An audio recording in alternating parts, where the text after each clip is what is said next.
우리 같이 한번 암송해 볼까요? 시작. 우리는 하나님의 동역자들이요 너희는 하나님의 밭이요 하나님의 집이니라. 고린도전서 3장 9절 말씀.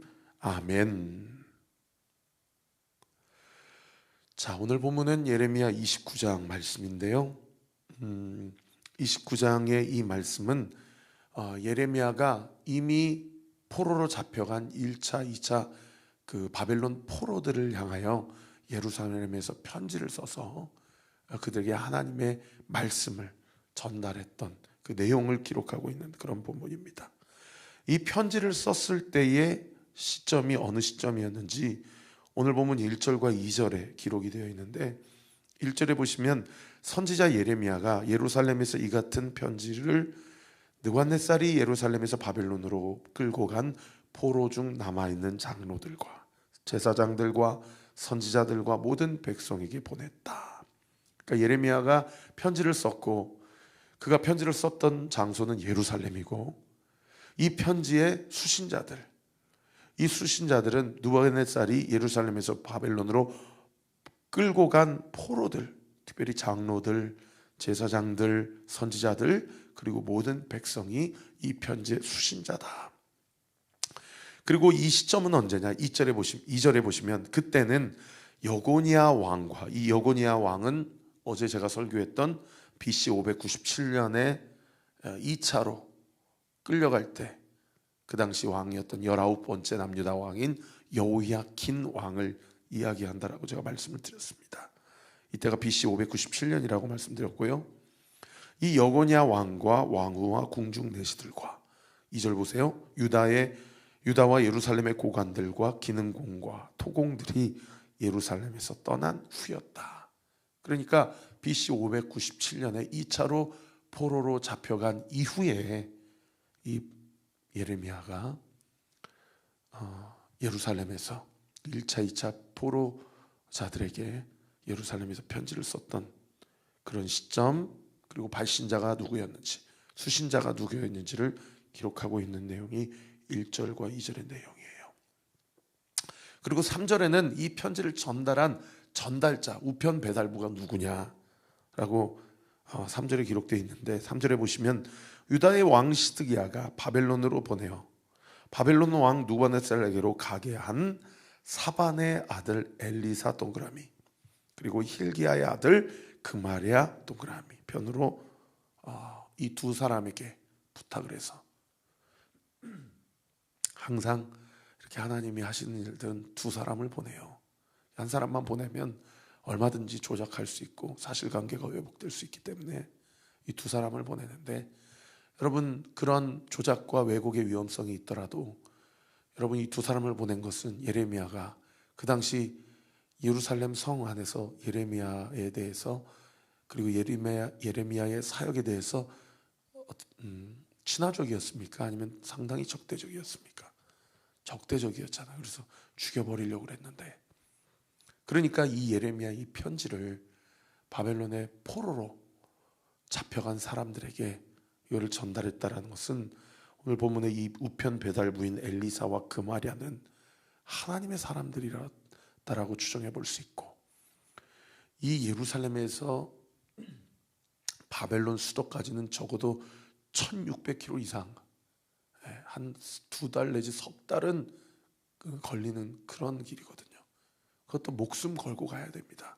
중간에 수많은 도적대들이 우글거리고 있고, 우리 오늘날처럼 이렇게 교통이 발달된 시대가 아니기 때문에 사실은 이 엘리사와 그마랴도 상당히 하나님 앞에서 충직한 자들이요, 충성된 자들이요. 그리고 예레미야 편에서 생각해 보면, 여러분, 예레미야가 참 눈물의 선지자라는 닉네임을 가지고 있을 정도로 참 고달픈 사명자의 길을 걸었는데, 그래도 시마다 때마다 하나님이, 여러분 여기 보세요. 사반의 아들 엘리사라고 하는 것은, 여러분 지난주 큐티 본문 26장 24절 한번 보세요. 26장 24절에 보면 지난주 금요일자 본문이었는데, 사반의 아들 아히감의 손이 예레미야를 도와주어 그를 백성의 손에 내어주지 아니하여 죽이지 못하게 하였다. 이 당시 모든 고관들과 장로들과 모든 지휘관들이 다 예레미야를 죽이려고 했고, 실제로 이 당시 여기 지난주 금요일자 보면 26장 20절에 보면은 이 우리아라는 선지자, 이 무명의 선지자를 이 여호야김이 죽이지 않았습니까? 그런데 이때 예레미야도 죽이려고 했는데 살려주었고 도와주었던 사람이 사반의 아들 아히감이에요. 이 사반은 요시야 왕, 16대 왕 요시야 왕의 서기관이거든요. 그러니까 이때도 사반의 아들 아히감이 도와주고, 오늘 본문에도 이 편지를 전달해 준 사람이 사반의 아들이에요. 이 엘리사와 그마랴, 하나님이 시마다 때마다 이렇게 돕는 자들을 세우시고 붙이셨다라는 겁니다. 어제 설교에서 첫 번째 인사이트가 사명자는 고달프다, 제가 말씀드렸는데, 디모데전서 3장 말씀처럼 무릇 그리스도 안에서 경건하게 살고자 하는 자는 박해를 받으리라. 여러분, 그러나 감사한 것은 우리 온리교회를 통하여 하나님이 우리 성도들에게 이 동역자들, 그리고 돕는 자들을 하나님이 시마다 때마다 우리에게 붙여주셨습니다. 할렐루야. 여러분, 오늘 본문에 엘리사와 그마랴가 목숨을 걸고 이 예레미야의 편지를 이 바벨론 포로자들에게, 끌려간 자들에게 전달했던 것처럼 우리도 함께 교회를 세워가면서 정말 서로를 목숨을 걸고 서로를 위해서 기도하고 서로를 위해서 사랑하고 서로를 위해 격려하는 생명력 있는 우리 온리교회 공동체가 되시기를 예수님의 이름으로 축원합니다. 자, 제가 지금까지 발신자가 누구고, 그 편지를 기록한 장소가 어디며, 수신자들은 누구고, 그리고 그 편지를 전달한 사람들은 누군지 1절, 2절, 3절을 주의했습니다. 자, 그런가 하면 이제 중요한 것은 편지의 내용이죠. 오늘 보면 4절부터 편지의 내용이 기록되어 있는데 총 5가지로 편지의 내용이 기록되어 있습니다. 이것은 예레미야의 사적인 개인적인 당부와 부탁이나 어떤 정보의 공유가 아니고, 이거는 하나님의 말씀을 전달하는 메신저 역할을 지금 감당한 것입니다. 그리고 그 편지의 내용은 그야말로 하나님의 말씀이죠. 자, 5가지로 하나님께서 바벨론 포로들에게 명령을 하셨는데, 첫 번째 명령이 뭐냐? 5절 말씀 보세요. 너희는 집을 짓고 거기에 살며 텃밭을 만들고 그 열매를 먹으라. 이 이야기는 무슨 얘기입니까? 이 하나냐와 이 거짓 선지자들이, 야, 2년 안에 귀환할 거니까 조금만 참아, 이런 거짓 선지자들 얘기 듣지 말아라. 하나님의 때 포로 70년의 기간이 차야, 그래야 고레스 왕을 통해서 포로로 귀환되게 될 것이니까, 여러분 70년이면 2.5세대 아닙니까? 30년을 보통 한 세대로 보면, 여러분 한 세대, 두 세대, 그리고 반 세대가 지나야, 그래야 하나님께서 바벨론 포로들을 귀환시키겠다 그러니까, 이 첫 번째 편지의 내용이 뭐냐면, 그냥 한 1, 2년 안에 돌아올 생각하지 말고 집을 짓고 정착해라. 이게 첫 번째 내용이에요. 그리고 두 번째 내용은 6절인데, 6절에 보시면은 아내를 맞이하여 자녀를 낳으며, 너희 아들이 아내를 맞이하여 너희 딸이 남편을 맞아 그들로 자녀를 낳게 하여 너희가 거기서 번성하고 줄어들지 아니하게 하라.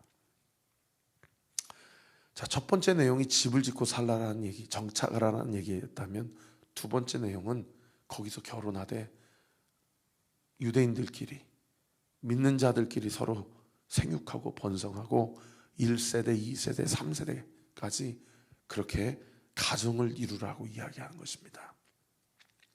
그리고 이제 세 번째 내용이 7절에 기록되어 있는데요, 7절 보시면 너희는 내가 사로잡혀 가게 한 그 성읍의 평안을 구하고 그를 위하여 여호와께 기도하라. 이는 그의 성읍이 평안함으로 너희도 평안할 것임이라. 자, 이제 이 세 번째 내용이 참 충격적이죠. 그 성읍의 평안을 구하고 그 성읍을 위해서 기도하라라는 거예요. 여러분, 우리로 치면은 우리나라를 짓밟은 일제를 위해서 기도하고 일제 평안을 위해서 구하라고 그렇게 이야기하는 것과 매한가지 아닙니까?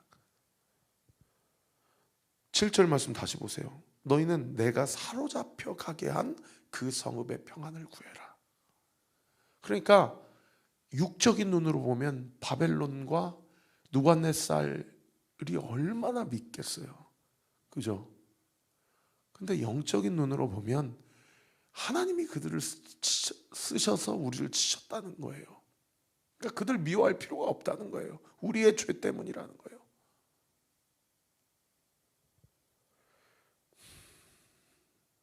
우리가 육적인 눈으로 보면요, 저놈이 원수야. 내 집안이 지금 이 꼬라지가 나를 이렇게 만들었어. 우리 부모가 날 이렇게 가르쳤어. 지금 이 시대가 이렇게 청년들이 3포, 5포, 7포, N포로 내가 이렇게밖에 할 수 없는 거야.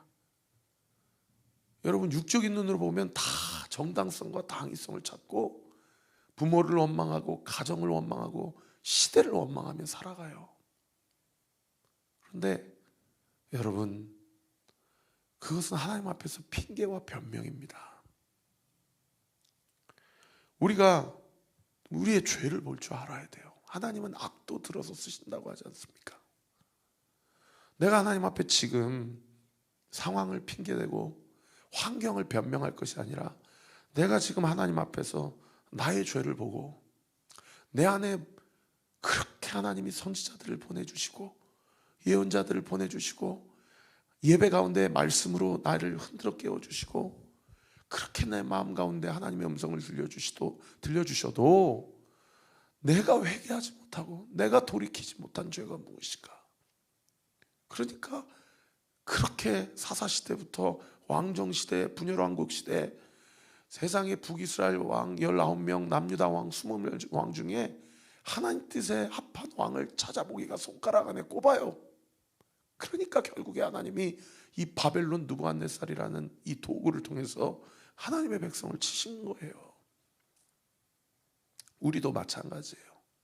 하나님은 왜 저 악을 들어 쓰시는가 라고 그렇게 따질 게 아니라 하나님 앞에서 내가 무슨 죄악을 저지르고 있고 여전히 내가 하나님의 등에 칼 꼽는 행위를 뭘 하고 있는지를 우리 스스로를 돌아봐야 된다는 것입니다. 그래서 그걸 인정한다면, 그 죄악을 고백하고 시인한다면, 그러면 여러분 그 성읍의 평안을 구할 수 있죠. 왜요?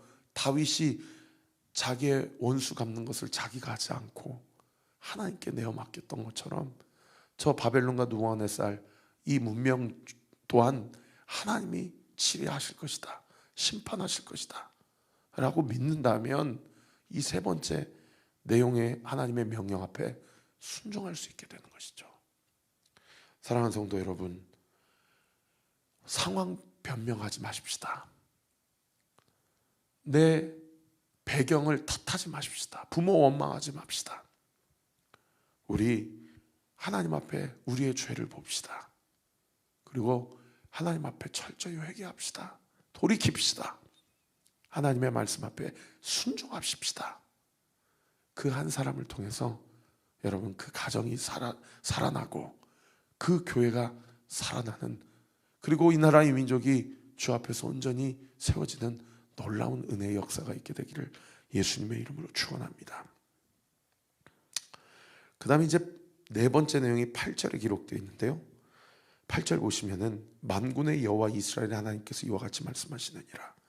너희 중에 있는 선지자들에게와 점쟁이에게 미혹되지 말며 너희가 꾼 꿈도 고지 듣고 믿지 말라.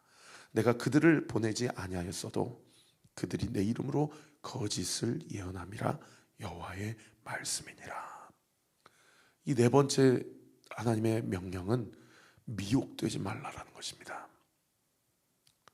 지난주에 금요일 날 저에게 양육 훈련, 마지막 종말론과 관련해서 훈련 받으신 분들은 이 미혹과 관련해서 제가 얼마나 우리가 신신당부를 했는지 아마 잘 기억을 하실 것입니다.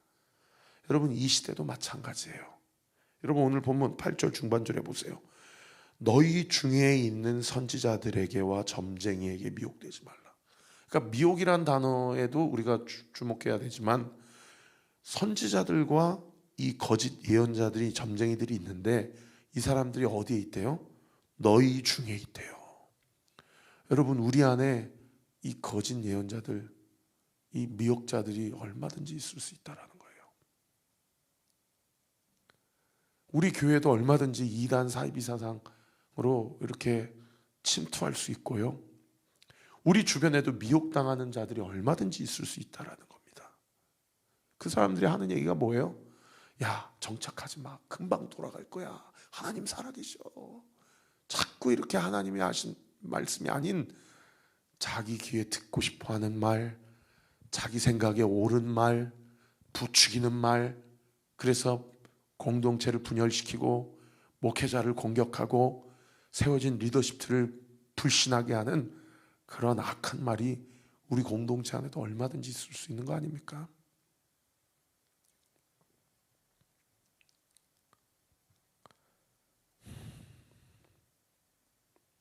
그리고 심지어 더 충격적인 건 8절 하반절에 보세요. 너희가 꾼 꿈도 고지 듣고 믿지 말라라고 그래요. 자기가 꿈에 어떤 환상을 봤어요. 자기가 말씀 묵상하는 중에 어떤 음성을 들었어요. 아, 이거 하나님 음성이다. 이런 것도 고지 듣고 믿지 말라라는 거예요. 그러니까 항상 큐티를 하고 예배 시간에 말씀을 듣고 그렇게 하나님의 음성을 들으면 여러분 꼭 두 가지로 분별을 할 줄 알아야 돼요. 내가 무슨 사사로이 예언하여 지난 주일날 제가 일부 예배 때 드린 말씀처럼 사사로이 성경을 해석할 것이 아니에요. 그 하나님으로부터 온 것 같은 그 성령의 감동 같은 거, 그 성경을 통해서 내가 깨달았던 거, 그것이 정말 참된 하나님이 주신 말씀인지를 분별하려면 두 가지. 그 말씀이 남의 죄를 들추는지 나의 죄를 보게 하는지. 여러분, 남의 죄를 판단하고 들추는 것은 이 성령이 하는 역사지, 아니 악한 영이 하는 역사지 성령이 하는 역사가 아니에요. 성령은 항상 내 죄를 보게 해요. 그리고 두 번째는 뭐라고요? 그 성령의 성령이 주신 것 같은 그 환상과 그 음성과 말씀의 깨달음이 공동체를 세우고 살리고 영혼을 살리는 건지, 공동체를 분열시키고 이간하게 하고 시험 들게 하는 건지, 그거를 보면 여러분, 내가 지금 성령의 음성을 듣는지 미혹의 영을 따르는 건지 알 수가 있다고요. 그리고 반드시 무슨 음성을 들으면은 저한테 찾아와서 이 음성이 맞는지 좀 분별해 달라고 얘기 좀 하세요. 그냥 혼자 하나님 음성 들었다고 목회자한테 허락도 받지도 않고 서로 간에 막 등대 모임에서 얘기하거나 개인적으로 전화해가지고 그렇게 하지 마시고 반드시 하나님이 그 불편해하시고 싫어하세요. 공동체에 덕이 안 돼요. 그 다음에 이제 마지막 다섯 번째로 이제 아예 대놓고 하나님께서 말씀하신 예언의 말씀이 뭐냐면 10절 말씀입니다. 10절 말씀 보시면은 여호와께서 이와 같이 말씀하시느니라. 바벨론에서 70년이 차면 내가 너희를 돌보고 나의 선한 말을 너희에게 성취하여 내가 너희를 이곳으로, 이곳 동그라미, 이곳이 어디입니까? 예루살렘이죠. 이 본향으로 돌아오게 할 것이다. 이게 하나님이 정하신 하나님의 결정이에요. 이 결정에 대해서 다른 이야기를 하는 사람들은 다 거짓 예언자요, 거짓 선지자들이에요. 자, 5가지 편지의 내용입니다. 첫 번째, 집을 짓고 정착하고 살아라. 두 번째, 결혼하고 가정을 이루고 1세대, 2세대, 2.5세대 생육하고 출산하고 그렇게 너희 때는 못 돌아간다. 너희 아들 때도 못 돌아간다.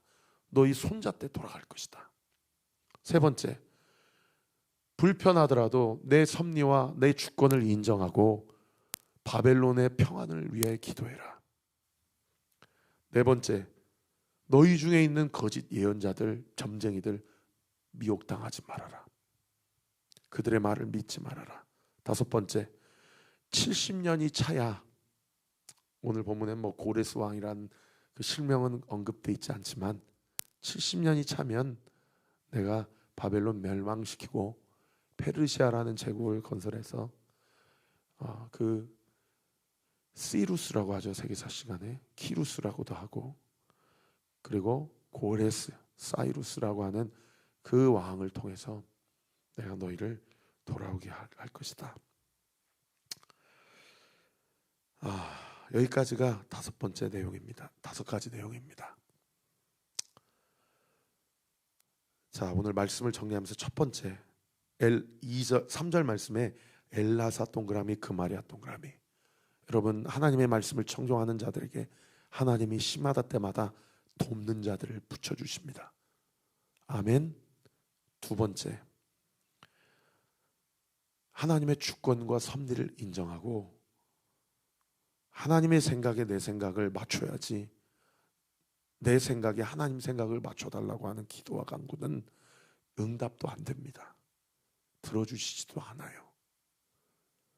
그리고 내 죄가 무엇인지를 보고 하나님 앞에 회개하고 하나님의 생각에 나의 생각을 맞추십시다.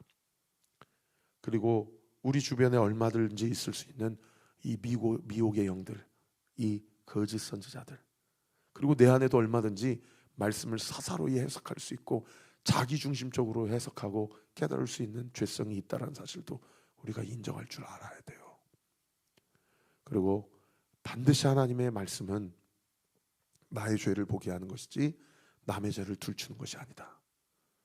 그리고 공동체와 영혼을, 한 개인의 영혼과 공동체를 살리는 것이 하나님의 말씀이지 분열하게 하고 이간하고 판단하게 하고 정죄하게 하는 것, 그건 하나님의 결이 아니다. 그리고 무슨 이야기를 할 때에는 반드시 공동체 안에서 목회자에게, 저에게 검증을 받고 이야기해 주세요. 부탁드립니다.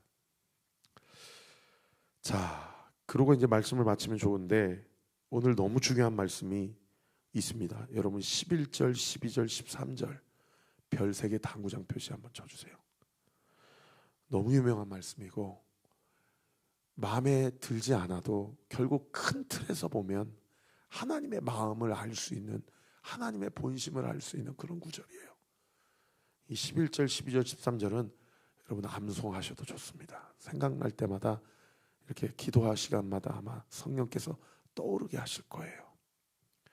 우리 11절, 12절, 13절 같이 한번 읽어볼까요? 시작. 여호와의 말씀이니라. 너희를 향한 나의 생각을 내가 하나니 평안이요 재앙이 아니니라. 너희에게 미래와 희망을 주는 것이니라.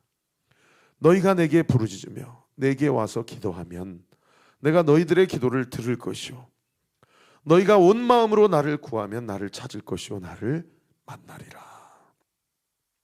작년에 한 1년 전에 홀던펍에서 도박하신 분이 새벽 예배 때 요 앞자리 나와서 복음에 대해서 좀 설명해 달라고 그렇게 이야기하셨을 때 제가 오늘 본문 13절 온 마음으로 너희가 나를 구하면 나를 만날 것이다, 이 말씀으로 예수님 영접 기도를 따라하라고 복음을 전했었습니다.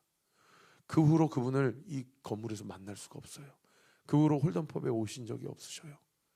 제가 우리 교회 나와서 등록하시고 함께 신앙생활하자고 그렇게 이야기했는데 아마도 원정 도박 온 것인가 그런 생각도 들고, 아니면 하나님께서 우리 교회 복 주시려고 보내신 천사가 아닌가 그런 생각도 들어요. 여러분, 하나님을 온 마음으로 찾으면, 구하면 만나게 됩니다. 그런데 여기서 온 마음은요, 제가 앞서 설교한 대로 하나님 내 생각은 이러니 당신 생각을 나한테 좀 맞춰주세요. 이건 온 마음이 아니에요. 이건 자기 우상을, 팀 켈러 목사님 얘기한 대로 자기가 만든 신을 숭배하는 우상 숭배입니다. 하나님은 그렇게 만홀히 여김을 받으시는 분이 아니에요. 여기서 온 마음으로 주님을 찾는다라는 것은 예수님이 십자가에 달려 죽으시기 전에 겟세마네 동산에서 아버지여 나의 뜻대로 하지 마옵시고 아버지의 뜻대로 하옵소서. 여러분, 이 기도입니다. 이게 온 마음으로 주님께 기도하는 거예요. 주의 뜻이 이루어지기를 원합니다. 하늘의 뜻이 하늘에서 이루어지는 것처럼 내 삶 가운데도 이 땅 가운데도 이루어지기를 원합니다. 왜요? 나를 향한 하나님의 큰 틀에서의 하나님의 경륜과 섭리는 재앙이 아니요 평안임을 믿기 때문에, 미래와 희망을 주시는 것임을 믿기 때문에, 할렐루야. 오늘도 이 믿음 가지고 주님 앞에 간구와 기도함으로 주의 뜻을 온전히 이루는 저와 우리 모든 온리교회 성도들 되시기를 우리 구주 예수 그리스도 이름으로 축원합니다. 기도하겠습니다. 아버지 하나님 감사합니다. 오늘 주께서 전하라 하신 말씀을 다 전했습니다. 우리 사랑하는 성도들에게 엘라사와 그마리아를 붙여주신 하나님, 우리가 온리교회라는 이름으로 그렇게 함께 모인 줄 믿습니다.